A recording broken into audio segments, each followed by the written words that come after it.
بسم الله الرحمن الرحيم هل أتى على الإنسان حين من الدهر لم يكن شيئا مذكورا.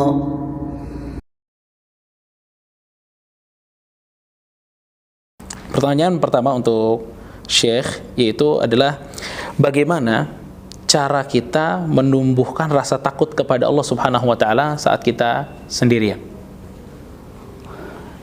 شيخنا الحبيب أسأل الله عز وجل أن يحفظكم أينما كنتم. آمين. السؤال الأول أحسن الله إليكم، كيف نغرز الخوف في قلوبنا إذا كنا لوحدنا ولم يرنا أحد إلا الله عز وجل؟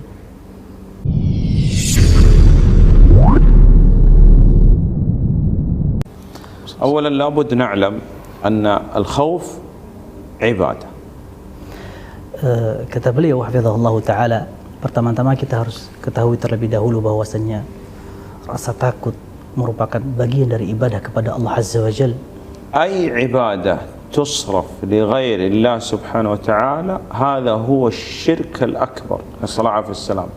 Maka kaidahnya ibadah apapun yang ditujukan kepada selain Allah Subhanahu wa taala ini merupakan bagian dari kesyirikan, bahkan syirik besar. فالخوف عندنا ينقسم إلى ثلاثة أقسام. Ibadah yang berupa rasa takut kita kepada Allah ini terbagi menjadi 3 bagian.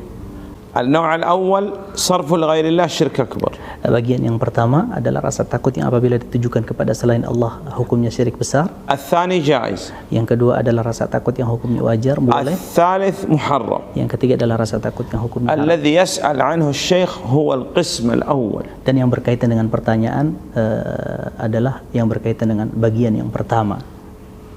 عندنا أعمال قلوب وعندنا أعمال جوارح. أعمال جوارح مثل الصلاة.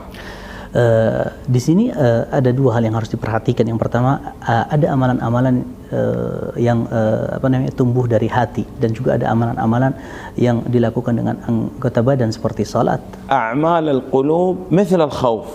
Adapun amalan yang tumbuh dari hati adalah diantaranya adalah rasa takut. هذا القلب لابد أن نعتني به. Maka yang berkaitan dengan hati ini harus kita perhatikan dan kita jaga baik-baik. نعم، خاصة هذا الذي ذكر الآن في السؤال عندما يكون الإنسان في خلوة لا يرى أحد إلا الله سبحانه وتعالى. Terlebih lagi yang berkaitan dengan pertanyaan tadi bahwa ketika seseorang dalam kondisi sendirian yang tidak mungkin ada yang melihatnya kecuali Allah Subhanahu wa taala. ماذا أصنع؟ Apa yang harus saya lakukan? أنت ضعيف. كلنا على هذا. Kita semua adalah ضعيف. Kita semua adalah hamba yang lemah. يا ادعو الله سبحانه وتعالى.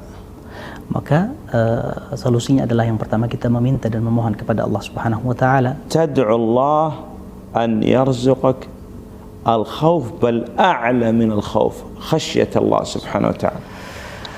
Kita meminta kepada Allah Subhanahu wa taala rasa takut kita kepada Allah. Bahkan kalau bisa kita meminta rasa takut yang lebih kepada Allah. Yang dinamakan di dalam istilah agama kita dengan khasyatullah. لأن الخوف يقول هذا يكون من كل أحد، لكن الخشية أعلى، هذه تكون من العلماء. إنما يخشى الله من عباده العلماء. فمن أسباب طلب العلم أن نريد نصل إلى مرتبة الخشية. نعم. Karena berbeda antara khauf dengan khasyah. Khauf, ya, rasa takut yang muncul dari seorang makhluk sewajarnya, ini dirasakan oleh setiap manusia, berbeda dengan khasyah. Karena khasyah itu tidak mungkin timbul dari hati seseorang kecuali dari hati seseorang yang berilmu. Dan perlu diperhatikan bahwa di antara sebab kita menuntut ilmu adalah agar tumbuh rasa khasyah, tumbuh rasa takut yang lebih kepada Allah Azza wa Jal. نعم. إذا من الأسباب التي تؤدي إلى الخوف من الله سبحانه وتعالى طلب العلم. Kalau begitu, ya, setelah kita bahas bersama bahwa di antara sebab yang mengantarkan kita kepada rasa takut kepada Allah Subhanahu wa taala tatkala kita sendirian adalah kita menuntut ilmu. دراسة باب الأسماء والصفات. Kemudian yang kedua, mempelajari bab yang berkaitan dengan nama-nama Allah Subhanahu wa taala dan sifat-sifatnya. لماذا؟ Kenapa? لأنه لو درس باب الأسماء والصفات وتعرف على الله بدأ إيش؟ يعظم الله سبحانه وتعالى. نعم. يعلم أن الله سميع بصير. نعم. Karena seseorang yang mempelajari bab yang berkaitan nama-nama Allah Subhanahu wa taala dan sifat-sifatnya, dia akan mengetahui hakikat Allah Subhanahu wa taala, sehingga dia akan timbul rasa takut kepada Allah Azza wa Jalla. Dia akan menyadari dan mengetahui serta meyakini bahwasanya Allah Subhanahu wa taala Maha Pendengar dan juga Maha Mengetahui. من الأسباب نقرأ في سيرة النبي صلى الله عليه وسلم كيف كان يخاف من الله، في سيرة الصحابة رضوان الله عليهم كيف كانت خشيتهم، التابعين، الأئمة. نعم. Dan juga di antara solusi agar bisa menumbuhkan rasa takut kita kepada Allah Subhanahu wa taala adalah mempelajari sejarah Nabi sallallahu alaihi wasallam, bagaimana dahulu beliau takut kepada Allah Azza wa Jalla, dan juga sejarah para tabi'in, para sahabat, tentang rasa takut mereka yang sangat luar biasa kepada Allah Azza wa Jalla, sehingga hal ini tentunya bisa menumbuhkan perasaan takut kita kepada Allah. تذكر الموت، يعني أنت تتذكر ممكن في هذه اللحظة مثلا لا يكون عندك أحد، ومثلا تصنع أشياء محرمة لا يراك أحد، تفتح الهاتف أو كذا، تذكر الموت هنا، ممكن الآن تموت وأنت على هذه الحالة. صحيح؟ هذا يجعلك تخاف من الله سبحانه وتعالى. نعم. Selanjutnya di antara sebab juga dan solusi agar tumbuh rasa takut kita kepada Allah adalah kita mengingat kematian. Hendaknya kita banyak mengingat kematian, karena seseorang tidak tahu kapan ajal datang menjemputnya. Boleh jadi ketika seseorang sedang sendirian dan dia sedang bermaksiat kepada Allah Subhanahu wa taala dengan HP-nya, kemudian tiba-tiba datang malaikat maut menjemputnya, dan hal ini sangat mungkin terjadi. نعم. يقول ابن القيم رحمه الله، الإمام ابن القيم رحمه الله. نعم. Imam Ibnu Qayyim rahimahullahu taala mengatakan, يقول أن كل من قدم خوفه من شيء على خوفه من الله سبحانه وتعالى خوفه الله به. أعطيك أنا مثال حتى تفهم القاعدة. الآن كانوا في الجاهلية إذا نزلوا منزل يخافوا من من؟ من الجن، فيستعيذوا بهم، وهذا شرك أكبر. تمام؟ فماذا صنع الجن بهؤلاء الإنس؟ زادوهم خوفا على خوفهم. مفهوم؟ نعم. Beliau menyebutkan sebuah kaidah yang dituturkan oleh Al-Imam Ibnu Qayyim rahimahullahu taala, bahwa barang siapa yang mengedepankan rasa takutnya kepada seorang makhluk melebihi rasa takutnya kepada Allah Subhanahu wa taala, maka Allah Subhanahu wa taala akan tambahkan rasa takut yang sangat luar biasa di dalam hatinya. Kemudian beliau menyebutkan sebuah contoh yang sangat luar biasa, bahwa dahulu ya telah tersebar di bangsa Arab jahiliyah bahwa apabila mereka turun di sebuah tempat, mereka meminta perlindungan agar mereka diselamatkan dari gangguan jin. Mereka meminta perlindungan bukan kepada Allah, mereka meminta perlindungan kepada jin. Dan apa yang dilakukan oleh jin? Jin tidak melindungi mereka. Jin justru malah menampakkan rasa ketakutan mereka di atas ketakutan. Ya. Dan ini merupakan sesuatu yang sangat berbahaya tentunya. Wa idza qaddam khawfu min Allah ala khawfi min kull shay khafa minhu kull shay. Naam. Dan apabila ya seorang hamba mengedepankan rasa takutnya kepada Allah Azza wa Jalla melebihi rasa takutnya kepada siapapun, maka ya para makhluk akan menseganinya. Maka para makhluk akan menakutinya, dan ini tentunya atas dasar izin dari Allah Azza wa Jalla. فتتذكر وأنت في الخلوة هذا الذي لا يراك أحد إلا الله سبحانه وتعالى أنك إذا تقدم خوفك من الله على خوفك من كل شيء يخاف منك. Nah, maka kita perlu mengingat ya di sini, apabila kita mengedepankan rasa takut kita kepada Allah Azza wa Jalla, kita ingat bahwa semua orang akan segan kepada kita, semua orang akan takut kepada kita. Ya Allah Subhanahu wa taala akan membuat hal itu terjadi seperti itu. لكن الإنسان أيضا مع هذا الأسباب لا يعتمد على نفسه على قوته، يقول أنا قوي وأنا مهما كان لدي وكذا ما أقع في المعاصي. لا، نعم، هذا مدخل من مداخل إبليس. نعم.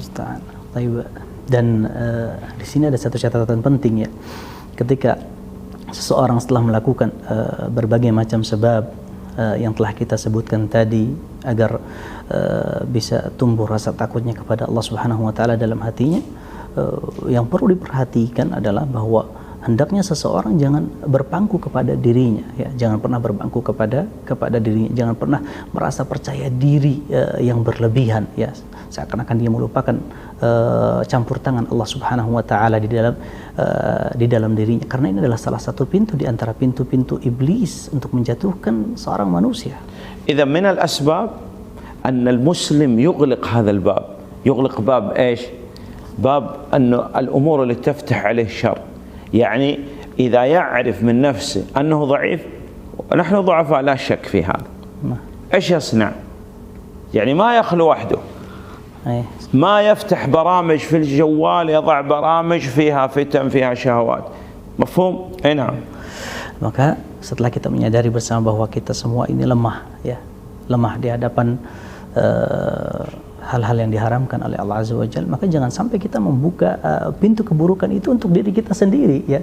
Jangan pernah kita berusaha untuk mencari tempat-tempat kita untuk sendiri yang kemungkinan kita bisa jatuh dalam kemaksiatan kepada Allah Azza wa Jalla, dan jangan pula kita membuka aplikasi atau tontonan-tontonan yang sekiranya membuka pintu syahwat yang besar yang boleh jadi kita tidak mampu untuk membendung syahwat tersebut. Naam.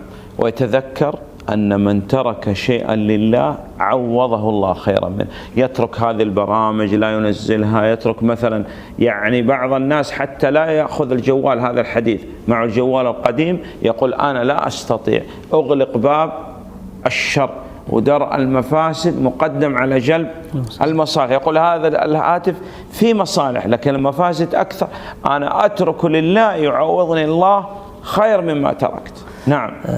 Dan sebagaimana telah dikatakan bahwa barang siapa yang meninggalkan sesuatu karena Allah Azza wa Jalla, maka Allah Subhanahu wa taala akan menggantikannya dengan yang lebih baik. Maka barang siapa ya yang meninggalkan hal-hal yang tadi bisa membahayakan, seperti tidak mendownload aplikasi-aplikasi yang sekiranya bisa mengurangi keimanan kita, atau misalkan tontonan-tontonan yang sekiranya bisa membahayakan iman kita, dan kita meninggalkan hal itu semua karena Allah Subhanahu wa taala, maka kita akan mendapatkan ganti yang lebih baik dan lebih besar di sisi Allah Azza wa Jalla.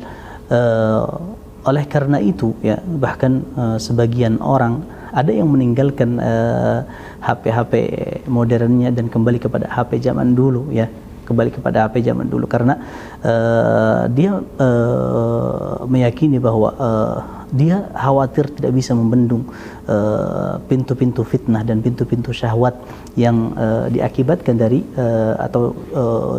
diakibatkan dari dampak negatif HP-HP di zaman sekarang. Dan ada sebuah kaidah penting bahwa ya menolak sebuah kerusakan itu tentunya lebih diutamakan daripada mendapatkan sebuah kemaslahatan ya, daripada mendapatkan sebuah kemaslahatan. Dan dengan dia misalkan menjauhkan diri dari HP-HP yang HP modern dengan tujuan agar dia tidak terjatuh dalam pintu-pintu fitnah, ini jauh lebih baik ya, jauh lebih baik daripada dia harus memiliki HP-HP tersebut sehingga nanti dikhawatirkan dia terjatuh dalam fitnah. عندنا مشكلة في النت المفتوح. تعرف النت مفتوح؟ النت المفتوح يجعل الإنسان يلعب يفتش ينظر كل شيء، لكن لو عنده نت مثلا 20 ميجا ولا جيجا لا تجده يستطيع يفتح كثير. نعم. Di sini juga Syekh memberikan sebuah solusi bahwa di antara permasalahan banyaknya terjadi fitnah adalah internet tanpa batas. Ya. seseorang yang memiliki internet tanpa batas, maka dia akan lebih leluasa, lebih bebas untuk membuka situs-situs yang kurang bermanfaat atau situs-situs yang bisa membahayakan iman dirinya. Ya, makanya berbeda dengan seseorang yang memiliki kuota internet yang cuma sekedar 20 mega, tentunya jauh berbeda dengan seseorang yang memiliki kuota internet tanpa batas. Dia akan membuka dengan kuota internet 20 mega tersebut beberapa hal yang sekiranya dibutuhkan oleh dirinya saja. أيضا الأماكن المغلقة فهمت؟ يعني الآن أنت اجعل دائم مثلا عملك في اللابتوب مثلا دائما في الصالة، في أماكن جلوس الناس مفتوحة أمام الناس، تراك لا هكذا منعزل نعم عنهم. Dan juga di antara solusi yang beliau kemukakan ya, agar tidak terjatuh dalam fitnah syahwat ya, berusaha untuk menjauhi tempat-tempat sendirian ya. Berusaha juga untuk tidak menutup diri ya, tidak menutup diri. Contohnya misalkan ketika kita membuka laptop misalkan, maka jangan sampai kita membuka laptop kita menjauh dari pandangan manusia ya. Nggak apa-apa, kita kasih kesempatan mereka untuk melihat ya, tidak masalah. Tujuannya adalah agar kita terjauh ya dari fitnah syahwat, tersebut. Jangan justru malah menutup diri ya, sehingga berusaha untuk melihat laptop itu sendirian atau misalkan melihat tontonan itu sendirian, maka ini sangat mungkin untuk terjatuh dalam fitnah syahwat. هذا الموضوع طويل جدا. Tentunya tema ini adalah tema yang cukup panjang jika seandainya ingin dikupas secara lebih lanjut. لكن خلاصته في أن العبد يلتجئ إلى الله. Namun inti dari semua pembahasan yang telah kita sampaikan adalah bahwa seorang hamba hendaknya kembali kepada Allah Azza wa Jalla semata. نعم نكتفي بهذا. إنا خلقنا الإنسان من نطفة أمشاج نبتليه فجعلناه سميعا بصيرا إنا هديناه السبيل إما شاكرا وإما كفورا